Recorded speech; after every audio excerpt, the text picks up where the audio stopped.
Let me tell you about the time Marvel gaslit a character into existence. Back in the late 90s, writer Paul Jenkins and artist Rick Veitch pitched to Marvel the concept of a forgotten superhero lost to time in both the Marvel Universe and real life. And because at the time Marvel was struggling, they picked up the concept in hopes that it would create some buzz. And so the real work began. In order to play into this whole forgotten Superman-like character to really work out, Marvel and Paul came up with this fake Marvel creator by the name of Artie Rosen. More on that later. They even managed to get Stan Lee on board with this gimmick.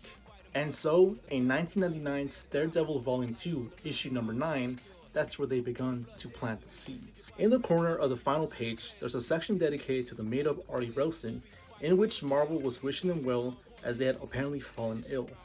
And it wasn't until April of 2000 where Wizard Magazine, which is essentially a Game Informer for comics. Oh, you don't know a Game Informer? Wizard Magazine ran a made-up story that Artie Rosen had unfortunately passed away. And so this is where Stan plays a part into this gimmick. Apparently Stan and Artie had been really good buddies years ago. And it wasn't until the following month on May 2000 where Wizard Magazine had an interview with Stan Lee speculating about the idea of there being a hero created before the Fantastic Four. And Stan Lee says that he had no recollection of that ever being a thing, but he was open to it.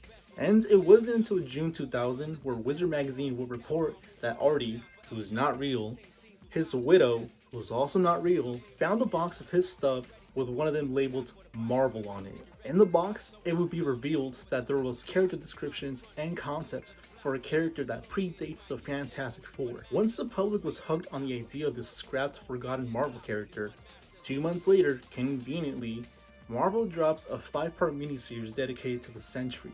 And now, 20 years later, the Sentry is going to make his official first MCU debut in Thunderbolts.